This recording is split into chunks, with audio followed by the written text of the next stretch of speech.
যেমন আমার বিকাশে ভাই যেই টাকা আছে বাটপার গো কইতে পারলে আমার টাকা নিতে। প্রতারকের ঝাড়ি ঝুড়ি সবই আমি বুঝি, পিন ওটিপি গোপন রাখলে ব্যাপারটা একদম সুজি।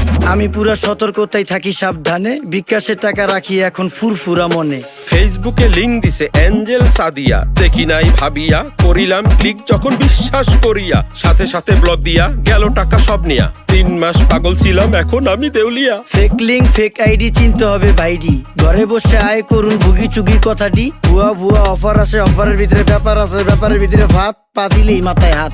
বিশ্বাস করার আগে কইরা লইয়েন যাচাই, বুঝা নিয়েন ব্যাপারটা মিছা নাকি হাসাই। অভিনন্দন স্যার, আপনি লাকি উইনার হিসেবে 10 লক্ষ টাকা জিতেছেন। মাত্র 10,000 টাকা দিয়ে রেজিস্ট্রেশন করলেই পাচ্ছেন 10 লক্ষ টাকা। কি কইতাছে কাকা? টাকা কি গাছে ধরে, যাকে দিলে এমনি পরে? কথা তো একের কোন, কোম্পানির দোষ কি কোন? প্রতারিত হওয়ার আগেই হইতে হবে সচেতন। অনলাইনে নিজের টাকা করতে হইলে কেয়ার,